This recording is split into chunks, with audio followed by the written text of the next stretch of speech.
So I want to give some wisdom on fornication because I just talked about fornication in my last short. And so fornication is not only what's done in the physical, fornication is also what's done in the spiritual, right? And so fornication comes from the word 40, the Greek word 4202 or 4202, which is porneia, right? The same word for like pornography.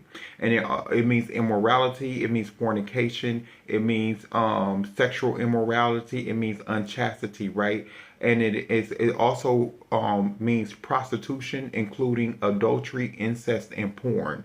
Okay, and so like I said, this not only what you do in the physical, it's also it's in the spiritual too, because it means porneia also means to sell off, fornication, adultery, idolatry, all of this stuff that means fornication, right? Sexual immorality, all of this means to sell off, a selling off or surrendering of sexual purity.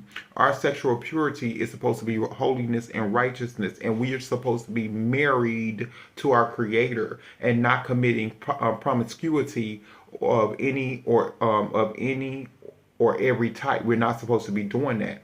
And so that is called marital unfaithfulness. And that ties in with Proverbs 18, where he talks about the separatist seeks self-desire. He breaks out against all sound wisdom.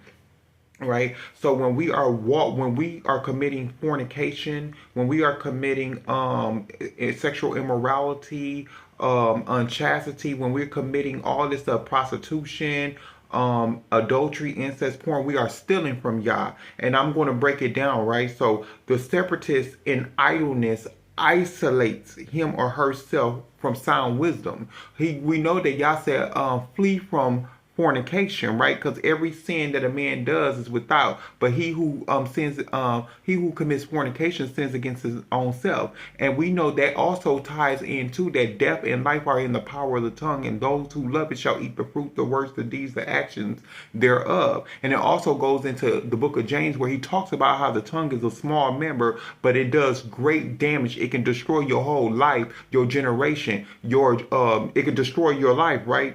And so this separatist that seeks self-desire is one that is idle. That idle means one who is sensual, one who is unspiritual, sensual, right?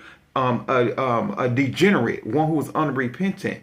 And that person, he or she separates him or herself from sound wisdom. And so that's why it goes into whoring in 1 Corinthians 5, where he said, in 1, it is commonly reported that there is whoring among you, and such whoring is not even named among the Gentiles, as one